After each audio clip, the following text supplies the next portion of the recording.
The love frauds are winning. You lost the moment you met me. My kind are engaged in wholesale slaughter, a daily massacre. Nobody is stopping us either. We are winning. These massacres are not literal deaths. No, the way that we leave you, we believe that you may actually prefer to be dead in order to end the pain. The unrelenting pain and misery that we will inflict upon you. What we kill is your confidence, your self-esteem, your sense of worth. We annihilate your finances, obliterate your friendships, shred your sanity, and drive an icy-cold dagger through your very being. You see, people like you pride yourselves on being honest, decent, and full of understanding. That's what makes you so attractive to us. That's what makes the killing all the more complete. You may very well think that we are awful human beings and that we revel in the consequences of our behaviour. For some of our kind, that is right, and for others it is not. Some of my kind have no awareness of what they are, and believe that what they do just has to be done. Others of my kind know exactly what we do. I'm not concerned about how you feel. I've no interest in your reaction to what I do. All I am focused on is what your emotional reaction does for me. People are stupid. They need everything to be labelled, to be categorised and pigeonholed. They need great big flashing neon signs telling them what people are, as they are too idiotic or lazy to try and work it out for themselves. See the man in the dirty raincoat with unkempt hair that hangs around children's playground? He's a child molester. Look over there at the man with a striped shirt and a big bag with the word swag on it. He's a burglar. What about the lady in dirty piss-stained clothes, mumbling to herself and trying to feed the pigeons stones? Oh, she's a mad woman. That is what people expect to see. Ask anybody to draw a picture of a murderer, and 99 times out of 100 they'll draw a crazed-looking man dressed in black carrying a knife or a gun or a machete or an axe. They won't sketch their spouse or their relative. Ask a person where they will most find a rapist, and they will answer that it'll be lurking behind a bush near the subway ready to leap out on some stranger, or, having broken into a house, made a den, is hiding, waiting for the occupant to return. What they won't do is point at their boyfriend sat next to them watching television. And that is where the problem lies. Too many of you expect to be able to recognise those that will cause you harm in such an obvious manner. It really doesn't work like that. There is a reason that those dangerous people are able to hurt in the way that they do. It is because they are all around you. They are sat next to you in your car. They stand with you at the water cooler, or they get in a lift with you. They talk to you at the school gates, or they serve you your daily coffee. They permeate society. That is what makes them so effective, the ability to blend in and hide in plain sight. How many times have you heard the neighbour interviewed about the horrific murder of a family by the father, and for them to say, "He always seemed so friendly and happy," or "He just kept himself to himself," or "He was a quiet man. I never thought he would do something like that." Or my favourite, "You don't expect these things to happen here, do you? You always think it couldn't happen here."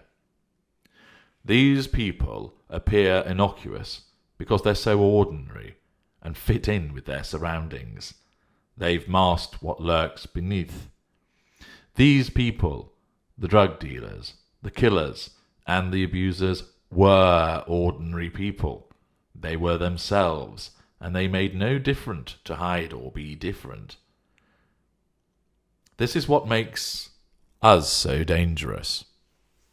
And, in particular, for me, with my awareness, and the greaters and the ultras, we make a conscious attempt to blend in with those around us.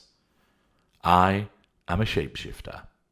I take on the characteristics of my victims, mirroring what they love and what they enjoy. I become what you want me to be. You've always wanted to meet the successful business owner. I am he. How about the well-read bookish fellow who enjoys the theatre and some amateur dramatics? I can be him as well. You just love people who've travelled extensively? Let me tell you about my year-long world tour. A rock nut? Done. Singer? Do, re, mi, fa, sol, la, ti, do. Family man? No problem. I will morph and twist into these ideal people, and in so doing, I will slide my tendrils around you with insidious ease and pull you into the full horror of my world. You are not able to see me coming.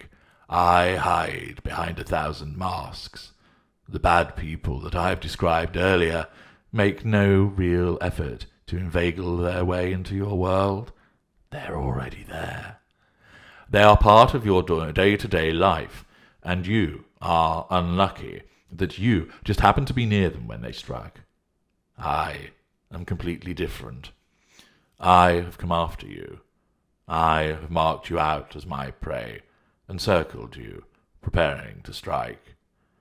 I engage in subterfuge to further my aims, and to enable me to glide in and out of people's lives with slippery ease. I suddenly appear. Oh, there may be some existing connection, admittedly, but that is all part of the preparation. When I actually enter your life, I do so in a blaze of deliciously disorientating glory that has you rooted to the spot and gagging for more. Such is the addictive nature of my behavior. All my work is done before I engage you.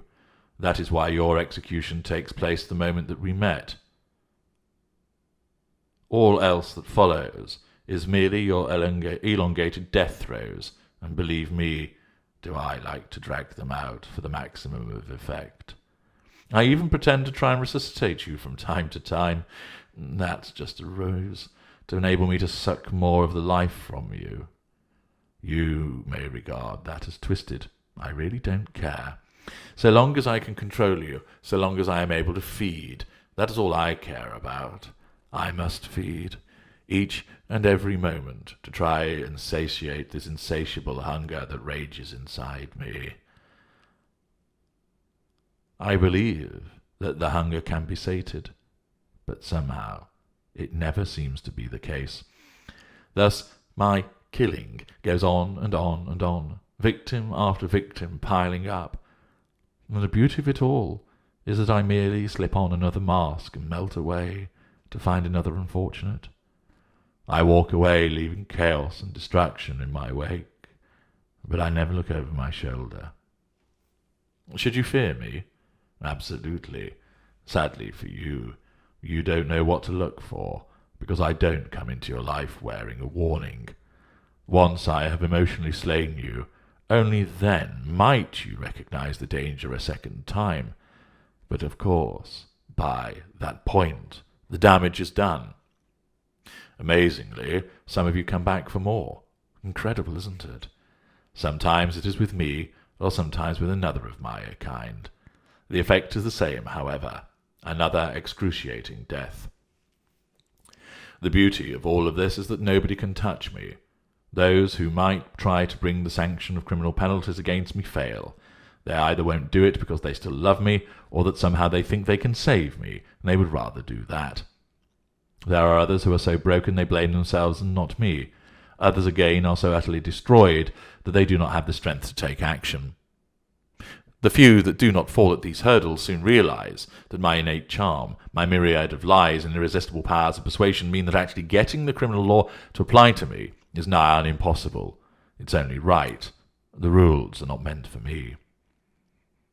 All of this means that next to nobody recognizes my kind when we first choose you. Why would you? We bear no mark. We bear no label. We do not appear as some stereotype. We don't look like the stereotypical abuser. But then, what do abusers actually look like? They look like me. They look like him. They look like her. They look like that man sat across from you on the train in his suit reading a quality broadsheet. The headmistress who crochets around the clock and is a committed Christian. The abuser looks like the construction worker downing his gallon of beer before weaving his way home. He looks like the quiet neighbour, the shy teenager, the earnest music teacher, the gregarious uncle, him, her, them. You do not see us coming. You had no chance. Society repeatedly fails to identify what we are and how we operate. It downplays what we do with a host of euphemisms and woolly descriptions because people cannot accept that somebody who is so pleasant to them can then be so horrible too. I see this even now, when I undertake the very analyses. People are so blinded with comments such as, "But they seem so lovely. They're so kind. They do all of these things for charity." That is the veneer and the facade. This is precisely how many of our kind do operate. Would you trust someone who punched you in the face when they first met you? Of course not. But you'd trust him after 3 years of marriage before the first blow landed, though, wouldn't you? You would not trust the fraudster if he stole £10,000 on his first day at work. But after 5 years of solid and loyal service, you wouldn't think twice that he was actually forging signatures and diverting funds to his personal bank account and to check for him doing so. Society and people are too ready to apply labels which diminish the impact of what we do and what we are. You can attest to the horrendous damage that we do. You know better than anybody else of the impact that we have, and yet you have to listen to people talking about how he is misunderstood, under pressure, not normally like that, must have been provoked, has an anger management problem, she's just high maintenance, he's too sensitive. These well-intentioned people cause considerable damage as the ignorant apologists for the carnage that we unleash, and you suffer for it. Now you know what we are, through my material, and ensuring that your emotional thinking remains at the lowest level possible, you can identify us. You can now think back to all the people that you have interacted with, and now you see us as if we have been daubed in bright red paint. Your colleague at work, the difficult customer, your mother, your brother, that friend who upset you one week and then fawned over you the next, the lovers, the celebrities, the politicians. More and more of us are identified by you, and yet still we are able to do what we want and move on to the next unsuspecting victim. Society does not identify us. Society doesn't understand what we are. Society is utterly ineffective in tackling us. Our numbers are growing, and our devastating impact on the lives of all those we entangle, and it's never just the one person, is it, grows. But what is being done? Do the politicians know us, save when they look in the mirror? Do the police officers understand what we are? The nurses, the social workers, the judges, the court-appointed psychiatrist, the jury, the neighbours, the teachers, the local government officials? All those who might be able to do something to address what we are rarely know what we are, leading to greater frustration for you and the continued advancement of our agendas. We are winning. Nobody is stopping us. What are you going to do about it?